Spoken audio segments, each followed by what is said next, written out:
یہ 29 حروف جو حروف تہجی کہلاتے ہیں الف سے یا تک، ان کی مشق اور بالخصوص چونکہ قرآن پاک کو تجوید کے ساتھ پڑھنے کا حکم ہے، اور تجوید یہی ہے کہ ہر حرف کو اس کے اصلی مخرج کا معنی ہوتا ہے نکلنے کی جگہ، جس جگہ سے حرف نکلتا ہے اسے مخرج کہتے ہیں، اور ہر حرف کا اپنا اپنا مخرج ہے۔ جب تک ہر حرف کو اس کے مخرج سے ادا نہ کیا جائے حرف صحیح معنوں میں ادا نہیں ہوتا۔ اور دوسری بات اس میں یہ ہے کہ صفات کے ساتھ ادا کیا جائے۔ صفت کہتے ہیں خوبیوں کو، یعنی ہر حرف کی اپنی اپنی خوبی ہے۔ مثال کے طور پہ سا کو نرمی کے ساتھ ادا کرنا یہ اس کی خوبی ہے، سین کو سختی کے ساتھ سیٹی کی آواز میں ادا کرنا یہ اس کی خوبی ہے۔ اسی طرح حروف مستعلیہ کو جو پر پڑھنا ہے ان کا موٹا پڑھنا ان کی خوبی ہے، اور بقیہ حروف کو باریک پڑھنا یہ ان کی خوبی ہے۔ تو ہر حرف کو اس کے اصلی مخرج، اور اصلی مخرج سے جب ہی ادا کرنے میں ہم کامیاب ہوں گے کہ اس کی بار بار تکرار کی جائے، مشق کی جائے، پریکٹس کی جائے کہ اس کا مخرج کیا ہے اور اس مخرج سے ادا کرنے کی کوشش کی جائے۔ اگر مخرج سے ہٹ کر کسی حرف کو ادا کریں گے تو حرف ادا نہیں ہوگا، یا ناقص ادا ہوگا، یا سرے سے ادا ہی نہیں ہوگا۔ اگر تو کو باریک پڑھیں گے تو تا بن جائے گی، اگر تا کو پر کر دیں گے تو بن جائے گی۔ اس طرح معنی و مفہوم میں رد و بدل پیدا ہو جاتا ہے۔ اسی وجہ سے جو ہے وہ قرآن پاک کو تجوید کے ساتھ پڑھنے کا حکم ہے، اور تجوید یہی ہے کہ اس کو ہر حرف کو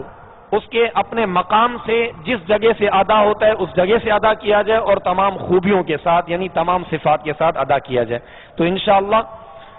دہرائی کا سلسلہ کرتے ہوئے تختی نمبر 1 سے لیتے ہیں تاکہ دہرائی اور مزید مشق میں مضبوطی ہو۔ اعوذ باللہ من الشیطان الرجیم،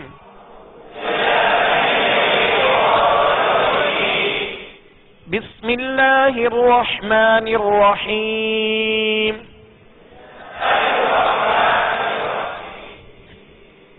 الف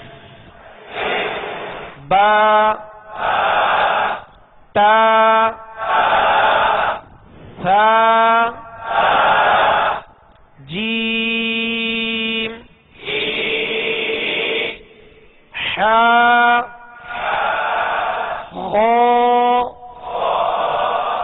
دال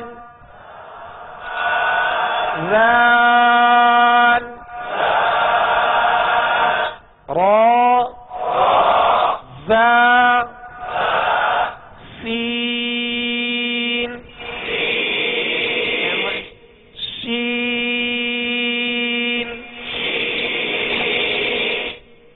صاد۔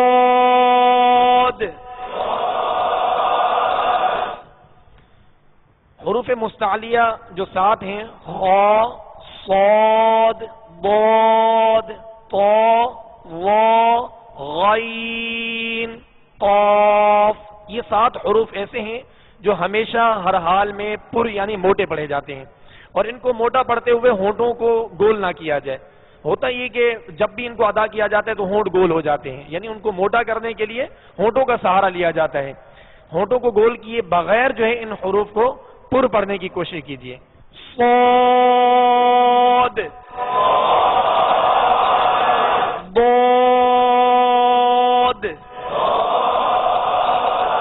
طا، ظا،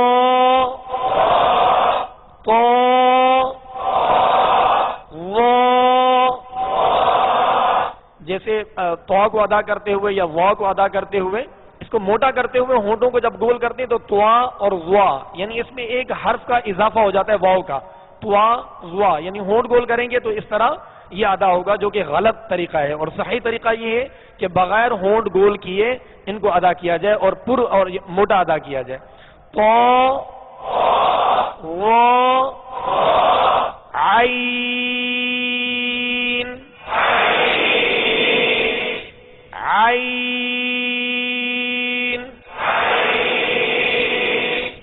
عین جو ہے یہ درمیان حلق سے ادا ہوتی ہے، حلق کے درمیان سے ادا ہوتی ہے۔ عین اور حمزہ میں فرق کرنے کا ہوتا ہے کیونکہ حمزہ ابتدائے حلق سے ادا ہوتا ہے، ان کا مخرج بھی الگ ہے، اور عین جو ہے یہ وسط حلق یعنی درمیان حلق سے ادا ہوتا ہے۔ عین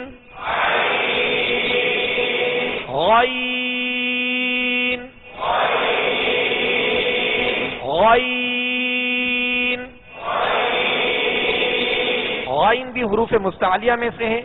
اور اہتمام نہ کرنے کی وجہ سے یا مشق نہ ہونے کی وجہ سے بسا اوقات ایسا ہوتا ہے کہ اس کی آواز یوں تبدیل ہو جاتی ہے، غائن کو گائن پڑھا جاتا ہے، گائن، اور گاف جو ہے یہ اردو کا حرف ہے اور غائن جو ہے یہ عربی کا ہے۔ اگر اس کو گائن پڑھیں گے تو حرف جو ہے مکمل طور پہ ختم ہو جائے گا، لہذا صحیح طریقہ جو ہے وہ یہ ہے کہ غائن، اس کو گائن نہ پڑھا جائے، غائن، فا،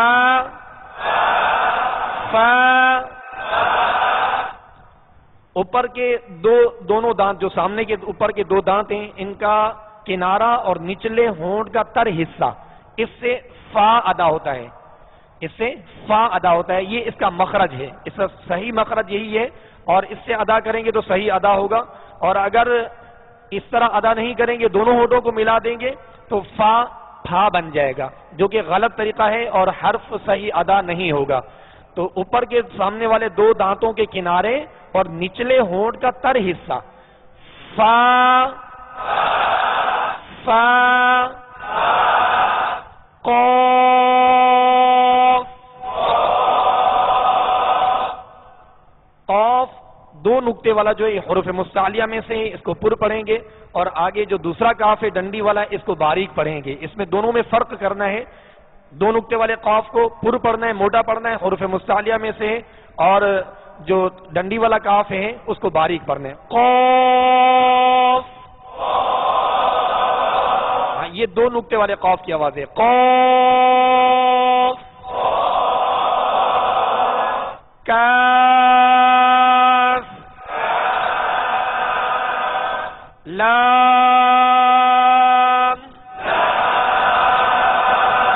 میم،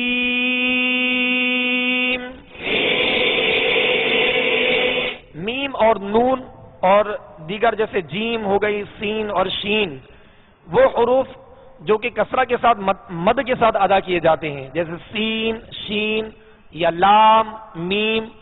نون، یہ وہ حروف ہیں کہ ان کو ادا کرنے کے بعد جو اس میں مد پیدا ہوتی ہے، یعنی ادا ہونے کے بعد جو مد کی آواز ہوتی ہے، جو کھینچا جاتا ہے، مد کا معنی ہے دراز کرنا، کھینچنا، جیسے لام، تو احتیاط نہ کرنے کی وجہ سے اس کی آواز ناک کی طرف لوٹتی ہے، اور جو کہ ناک کی طرف لوٹنے کی حاجت نہیں ہے، اس کی مد کی آواز جو ہے وہ منہ سے ادا کرنی ہے، ناک سے ادا نہیں کرنی، یعنی اس کو لام یا جیم، شین، نون، میم اس طرح نہیں پڑھنا، بلکہ اس کی آواز منہ سے ادا ہو، لام، میم، نون، نون اور میم، نون میں پیش ہے اور اس میں مد کی جاتی ہے، لہذا ادا کرتے ہوئے دونوں ہونٹوں کو کامل گول کر کے ادا کریں گے تو یہ حرف صحیح ادا ہوگا۔ اسی طرح میم ادا کرتے ہوئے اس کے نیچے کسرہ ہے یعنی زیر ہے، زیر کو ادا کرتے ہوئے آواز کو مکمل طور پہ گرا کر ادا کریں گے، یعنی معروف طریقے سے ادا کریں گے۔ میم، نون، واو، ہا، حمزہ، یا،